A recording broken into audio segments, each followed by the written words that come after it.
She laughed, loud, unapologetic, the kind of laugh that echoed off the marble walls of wealth. "I mean, come on," she said, swirling her glass like she owned the room. "He's just a secretary." 50 pairs of eyes turned to me, some amused, some pitying, some already forgetting I existed. Her fiancé, a tall, smooth-suited billionaire with a shark's smile, raised an eyebrow. "And what do you actually do?" he asked, his voice soaked in condescension. "Really?" I looked at him, then at her. Her smirk curled, confident. I smiled, just once, and said 2 words: forensics intelligence. The room didn't gasp, it stopped breathing. Her champagne glass slipped, shattered. The silence that followed wasn't confusion, it was realization. And she knew I hadn't come for the party, I'd come for the ending. She left me 3 years ago, not with a fight, not with closure, just a note. I need more. And then she was gone. Replaced me with luxury, glitz, wore her new life like a trophy dress. No calls, no explanation, only silence. And the occasional headline, "Tech billionaire's new flame stuns at gala. From secretary to society, a modern fairy tale." Secretary. She always said it like a punchline, because I didn't wear a tailored suit, because I didn't build apps or ride private jets. But she never asked what I actually did. She just assumed I kept schedules. That's what made her dangerous. Her confidence in false narratives, her gift for making lies feel like truth. And I let her think it, because I needed her to speak freely. I needed her to believe she'd won. I started collecting after the divorce. Emails, transactions, private messages she thought disappeared. You see, I work with digital trails. Deleted doesn't mean gone. Encrypted doesn't mean safe.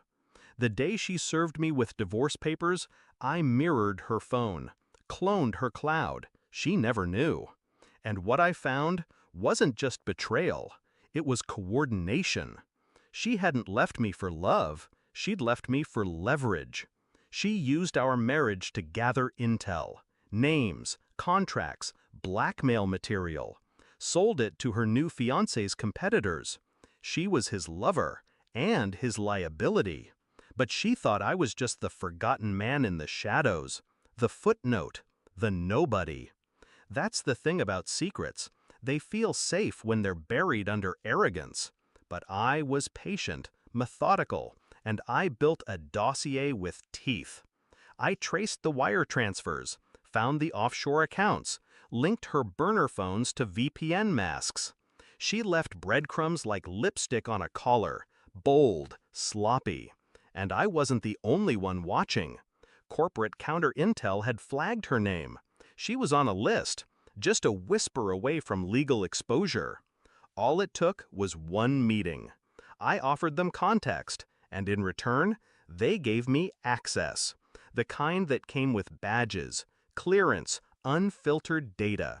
She wasn't just sleeping with a billionaire, she was selling him off piece by piece.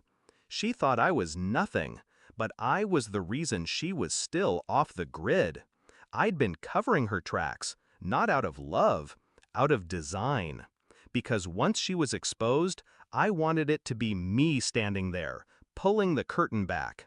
So when she invited me to the engagement party, mocking kindness in her voice, I accepted. She didn't expect me to show, didn't expect me to smile, didn't expect anything. She paraded me like a pet, introduced me as her ex who still answers phones. They laughed. Then came his question, "What do you really do?" And I told them, forensics intelligence. I watched his pupils contract. He stepped back half an inch. I handed him an envelope. Slim, white, sealed. "Open that when she's not looking," I said. "Or don't. Either way, you'll find out." Then I turned to her. She was pale now, the exact color of a lie about to be caught. She whispered, "You wouldn't." I leaned close. "I already did. I left before the fallout. Didn't need to see it. I'd already lived it in my mind 100 times. He'd read the files, see her for what she was, decide if saving her was worth dismantling himself. She'd call, she'd cry, she'd scream. I wouldn't pick up. I didn't destroy her. She did that on her own. I just made sure everyone saw it. Because revenge isn't about violence. It's about precision. It's about letting them bury themselves with their own lies, then handing them the shovel in public. She made me invisible. She made me small. She made me silent. But all it took was 2 words. And the room finally saw me.